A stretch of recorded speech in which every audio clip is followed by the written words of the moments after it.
الحمد للہ رب العالمین والصلاة والسلام علی سید الانبیاء والمرسلین وعلی آلہ وازواجہ واصحابہ اجمعین اما بعد فاعوذ باللہ من الشیطان الرجیم بسم اللہ الرحمن الرحیم۔ معزز سامعین و ناظرین، اسلامی سال کا آخری مہینہ ذوالحجۃ الحرام اس اہمیت کا حامل ہے کہ اس مہینے میں دین اسلام کے ایک اہم رکن یعنی حج کی ادائیگی کی جاتی ہے۔ اس مہینے کی فضیلت اس لحاظ سے بہت زیادہ ہے کہ اللہ رب العزت حج کرنے والوں پر اپنی بڑی رحمتوں کا، برکتوں کا نزول فرماتا ہے، اور حاجی کی یہ فضیلت ہے کہ جب وہ حج کے تمام ارکان درست طریقے سے ادا کرنے کے بعد گھر کو واپس لوٹتا ہے تو اللہ رب العزت اسے تمام گناہوں سے ایسے پاک کر دیتا ہے جیسے آج ہی ماں کے بدن سے جنا ہو۔ تو کتنی اہمیت ہے اس مہینے میں۔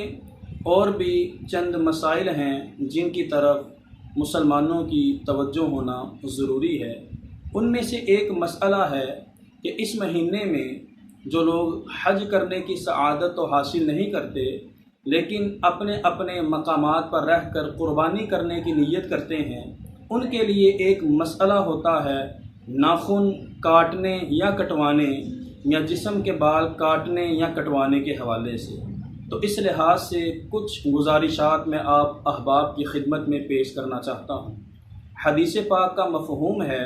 رسول پاک صلی اللہ تعالی علیہ وآلہ وسلم نے ارشاد فرمایا کہ جب ذوالحج کا عشرہ آ جائے تو جو تم میں سے قربانی کرنا چاہے وہ نہ تو اپنے ناخنوں کو اور نہ ہی اپنے بالوں کو ہاتھ لگائے۔ مفسرین کرام حدیث پاک کی تشریح بیان کرتے ہوئے لکھتے ہیں کہ اس حدیث پاک کا مطلب یہ ہے کہ جب ذوالحج کا چاند نظر آ جائے تو جو قربانی کرنے والے ہیں امیر لوگ جن پر شرعی لحاظ سے قربانی کرنا واجب ہے، اور کچھ فقیر لوگ کہ جن پر شرعی لحاظ سے قربانی کرنا واجب تو نہیں لیکن وہ رضا الہی کے لیے قربانی کرنا چاہتے ہیں،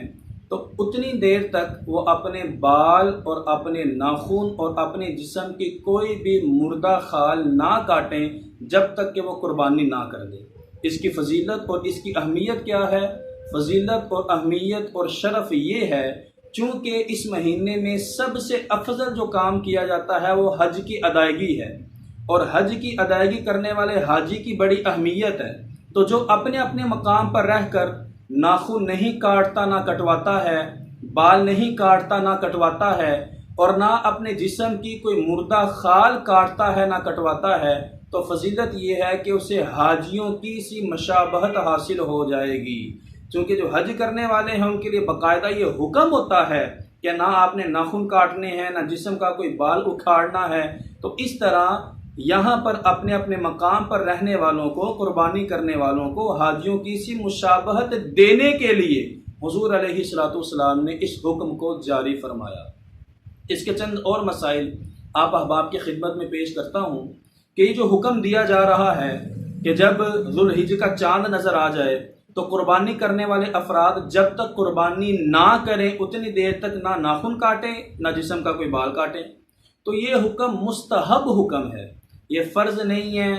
واجب نہیں ہے، سنت مؤکدہ بھی نہیں ہے، تاکیدی حکم بھی نہیں، یہ صرف ایک مستحب حکم ہے۔ اگر کوئی عمل کرے گا تو انشاءاللہ اللہ رب العزت کی جناب سے ثواب اور اجر پائے گا،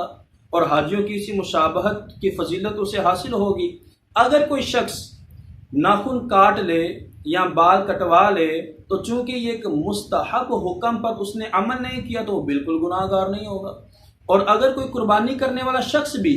اپنے ناخن کٹوا لے یا جسم کا کوئی بال اکھاڑ لے یا حجامت بنوا لے تو اس کو بھی کسی قسم کا گناہ نہیں ہوگا،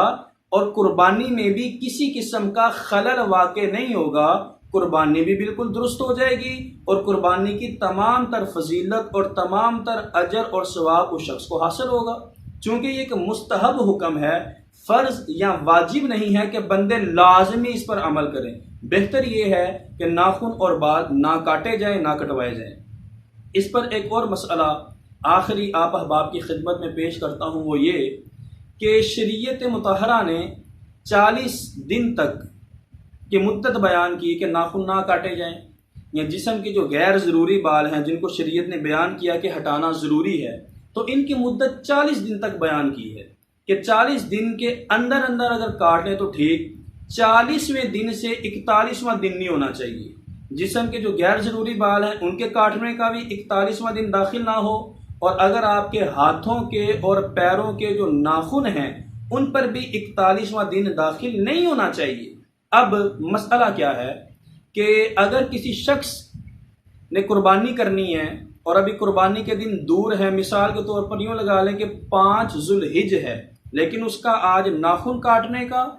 اور جسم کے غیر ضروری بال کاٹنے کا جو دن ہے وہ 40واں ہے، اور جو شریعت نے مدت بیان کی وہ پوری ہو رہی ہے، تو اب وہ قربانی تک انتظار نہیں کرے گا، چونکہ جیسے ہی 41واں دن آیا،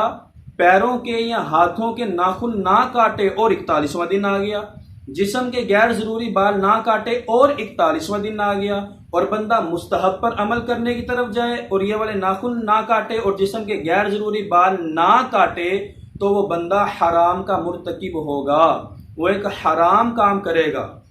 جو کہ اس کے لیے گناہ بھی ہوگا اور جہنم میں جانے کا سبب بھی بنے گا۔ تو اس بات پر غور کیا جائے گا، مدت دیکھی جائے گی، پھر قربانی ہونے تک کی مدت کا انتظار نہیں کیا جائے گا۔ اگر 40 دن کی مدت مکمل ہو گئی ہے، 41واں دن داخل ہو رہا ہے اور قربانی کے دن بہت دور ہیں، تو وہ شخص پہلے ہی اپنے ناخن کاٹ لے گا اور قربانی سے پہلے ہی اپنے جسم کے غیر ضروری بالوں کو صاف کر لے گا، ان کو کاٹ لے گا۔